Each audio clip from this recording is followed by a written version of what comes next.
तो जी हाँ स्टूडेंट्स, इस वीडियो में सारे सब्जेक्ट का वेटेज के बारे में बात करेंगे। अगर आप लोग सीए फाउंडेशन का एग्ज़ाम जनवरी 2025 में देने वाले हो, ध्यान से बातें को सुन लीजिएगा। सबसे पहला पेपर क्या होता है? अकाउंट्स, जो कि 100 मार्क्स का पूछा जाता है। इस पीडीएफ को मैं बाद में बता दूंगा कहाँ से आपको डाउनलोड करना है। डिस्क्रिप्टिव पेपर होता है। देखो, अब आपके स्क्रीन पे शो कर रहा होगा फर्स्ट यूनिट, जहां से 5 से 10% का मतलब ये होता है 100 मार्क्स का पेपर है। यहाँ एक सिंपल सा कैलकुलेशन लगाना है, 5 से 10 नंबर का पूछा जा सकता है। इसके अलावा दूसरा यूनिट 30 to 35%, यानी कि 30 से 35 नंबर का इस यूनिट से क्वेश्चन पूछा जा सकता है। आपको इस यूनिट में देखना है कौन कौन सा चैप्टर आता। बीआरएस भी इसी के अंदर इंक्लूडेड है। इसके अलावा रेक्टिफिकेशन ऑफ एरर, यहाँ से भी क्वेश्चन पूछा जा सकता है। इसके अलावा इन्वेंट्री, वहाँ से भी क्वेश्चन पूछा जा सकता है। इसके अलावा आपके स्क्रीन पे शो कर रहा है। और हाँ, आप लोग अब इसके हिसाब से लास्ट एग्जाम का समय है, तो इसके हिसाब से जरूर एक बार देख लीजिएगा, प्रिपरेशन कीजिएगा। इसके अलावा 7th यूनिट, जो कि 7th चैप्टर है फाइनल अकाउंट्स, यहाँ से भी आपको कितने मार्क्स का क्वेश्चन, यहाँ से क्वेश्चन आता ही आता है, ज़्यादा चांसेस बन जाता है, जो कि 20% से 25%। और उसी के अंदर एनपीओ भी इंक्लूडेड है। आप लोग जब इस पीडीएफ को देखोगे ना, तो एकदम अच्छे से समझ में जाओगे। जो रिपीटर होंगे उनको ऑलरेडी ये सब चीज़ पता हो, क्योंकि एक बार एग्जाम दे चुके होंगे। जो फर्स्ट टाइम एग्जाम देने वाले हैं, उनको थोड़ा बहुत दिक्कत हो सकता है। इसके अलावा जो कि चैप्टर 10 है पार्टनरशिप एंड एलएलपी, वहाँ से भी आपको 15 से 20% क्वेश्चन पूछा जाता है, यानी कि 15 से 20 नंबर का। फिर कंपनी अकाउंट, इससे भी पूछा ही पूछा जाता है 15 से 25% के करीब। इससे आपको रफली आइडिया लग गया किस चैप्टर से, किस यूनिट से कितने नंबर का क्वेश्चन पूछा जाता है। तो अपने को छोड़ना नहीं। इसके अलावा ये चीज़ जब मैं बता दिया हूँ ना, इसके बाद क्या करना है आपको? पीवाईक्यू पिछले साल का देख लेना है। कौन से अटेम्प्ट का, जून का, सितंबर का, ये 2 अटेम्प्ट का देख लो ना, आपको आइडिया लग जाएगा। न्यू कोर्स में एग्जाम हुआ। अब बात कर लेते हैं लॉ के बारे में। 100 मार्क्स का वहाँ से पूछा जाता है। तो फर्स्ट चैप्टर से 0 से 5%, यानी कि पूछा भी नहीं जा सकता, पूछा। Indian contract act second chapter से 20 से 30% तक पूछा जाता है, यानी कि 100 नंबर का पेपर है, 100 मार्क्स का पेपर है, तो 20 से 30% का नहीं, यानी कि 20 से 30 नंबर का। तीसरे चैप्टर से 15 से 20% का। चौथे चैप्टर जो कि वहाँ से कितने नंबर?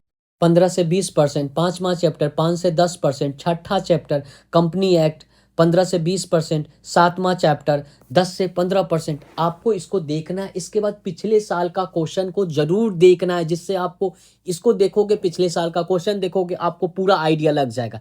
इसके बाद जो तीसरा पेपर होता है, वहाँ पे business mathematics, logical reasoning, stat, ये इसमें से मिक्स्ड क्वेश्चन आपको पूछा जाता है। अलग अलग सेक्शन वाइज एग्जाम में क्वेश्चन नहीं पूछा जाएगा। पहला 2 पेपर डिस्क्रिप्टिव होता है। इसके अलावा तीसरा पेपर जो मैथ्स 40 नंबर का एमसीक्यू, लॉजिकल रीजनिंग 20 नंबर का एमसीक्यू, और स्टैट 40 नंबर का एमसीक्यू। ये जो तीसरा पेपर में 0.25 का negative marking. First chapter, second chapter, third chapter मिला करके 20 से 30% का क्वेश्चन यहाँ से पूछा जाता है। चौथा चैप्टर और पांचवा, इस सब मिला करके 30 to 40% का क्वेश्चन यहाँ से पूछा जाता है। अब यहाँ पे बच्चे मिस्टेक कर देंगे। 30 to 40% किसका? तो 30 to 40% 40 नंबर का, क्योंकि मैथ्स 40 नंबर का होता है। इससे 20 से 30% निकाल लेना। चौथा पांचवा चैप्टर में 30 to 40% किसका? 40 नंबर का। अगर ये चीज़ निकालना नहीं पा रहे हो, निकाल पा रहे हो, तो आपको मैथ्स पढ़ने का जरूरत है। इसके बाद जो सेक्शन 3 है, वहाँ से आपको क्या पूछा जाएगा? आपको 30 to 50% किसका? 30 to 50% 40 नंबर का। इसके अलावा लॉजिकल रीजनिंग, जो कि 20 नंबर का पूछा जाता है। 20 नंबर में हर एक चैप्टर सेम वेटेज रखता है 20 नंबर का। सिंपल सा बात है, इसमें कंफ्यूज होने का कोई ज़रूरत नहीं है।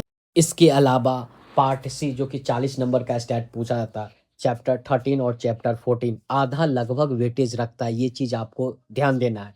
यहीं पे बच्चे मिस्टेक कर देते हैं स्टैट में, यानी कि 45 से 50% किसका? 40 नंबर का। 45 से 50% ये 2 चैप्टर ही वेटेज रखता है, तो आपको इस हिसाब से पढ़ाई करना है।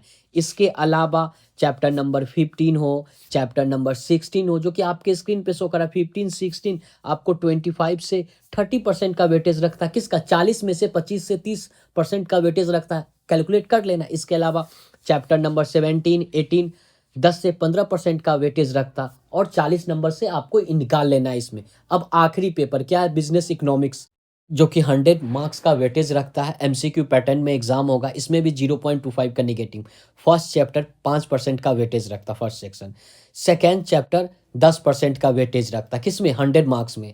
थर्ड चैप्टर कितना का वेटेज रखता, 10% का यानी कि 10 नंबर का। फोर्थ चैप्टर कितना का वेटेज रखता, 15% का यानी कि 15 नंबर का। फिफ्थ जो कि यूनिट है वो कितना का वेटेज रखता, 15% का यानी कि 15 नंबर का। सिक्स्थ जो यूनिट है कितना का वेटेज रखता, 5% का। सेवेंथ कितना का वेटेज रखता, 15% का। एट कितना का वेटेज रखता, 10% का मनी मार्केट।